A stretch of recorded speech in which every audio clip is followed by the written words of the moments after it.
Hey guys, this is your relationship consultant, Heath Wiggins. I teach faith-oriented millennials how to pursue their purpose-oriented goals and their relationship goals.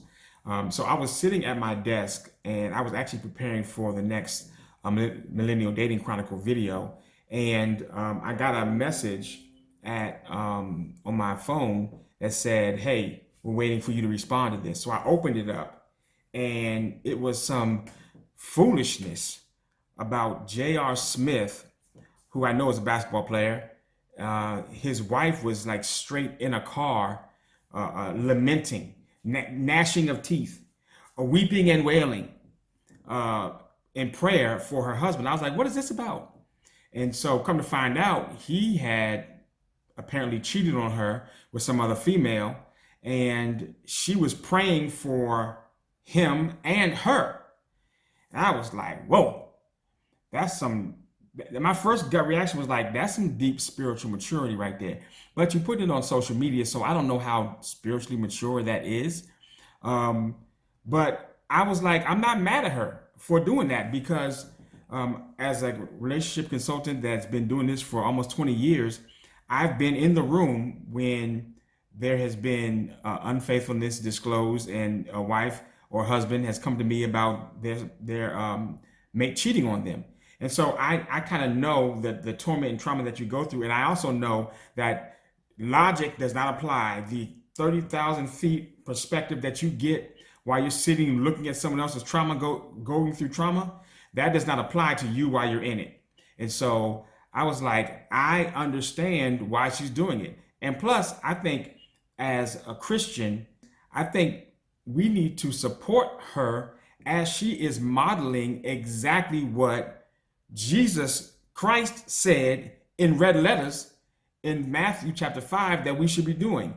And I'll read it for you in Matthew chapter 5, verse 43 through 45. You have heard it said, you shall love your neighbors and hate your enemies. But I say to you, love your enemies and pray for those who persecute you, so that you may be sons of your Father who is in heaven. She's praying for her enemy, that girl who cheated on her husband, and the one who persecuted her husband. I would hazard to say. So she's doing exactly what she in this situation should do. And we can't legislate her trauma and how she chooses to deal with it. And so I applaud her, and I think we as Christians should stand with her. Now I'm not saying that she was wrong or he was wrong, or I don't know anything about the situation. But if you see somebody that is lamenting and going through a tough time, and they're trying to stand in their faith and stand on what it is they believe they should do, and they do it in a public way, look, we should be supporting her. And I definitely do support her, what she's doing. Do I think this is the way to do it? Absolutely not. No, this is not the way to go on. This is not the way to try to address the issue that you're going through. But because you did it that way, I respect it. I respect it and I support it because that's your journey. That's your way of dealing with this stress, this trauma. Some people go inwardly and some people go outwardly. And we can't say, oh, you wrong for going outward or you're wrong for going inward. No, she's doing it her way. Now, with respect to Mr. Smith, Mr. J.R. Smith, what his response was, he was basically like, I don't know why God told her not to tell y'all that we've been separated for a month now. So, handle that. I'm out.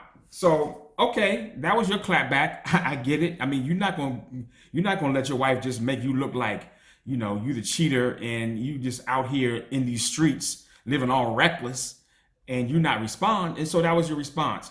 Again, I don't know who's right, who's wrong. I don't know if y'all were separated. I don't know if if you separated, you still married. I don't know.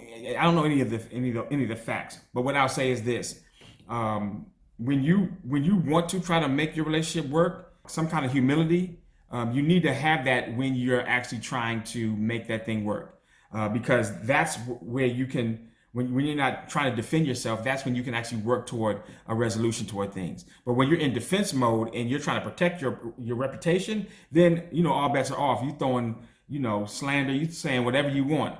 So in that space, I understand why he did it. I'm not even mad at him for doing it. But what I know, having gone through this with several people, several couples, is that this is the space where that stuff happens. But then there's a calming, a settling down of issues, and the hurt sets in, and the pain sets in, and that's when you really want to look for some comfort and some healing. And so this is what I would say to Mrs. Smith, that I would pray for you like Paul prayed, and he said, even though the devil is trying to sift you like wheat, I think it was in Luke chapter 22, trying to, I'm not quoting it verbatim, but he's trying to sift you like wheat. I pray that your faith not fail. And after you have been strengthened, that you would go and strengthen your brother, or in this case, your sister. Because I can clearly see how God can use this very situation, the fact that she got cheated on and came out publicly and prayed for him, and now all the stuff that she's going to have to go through because of that.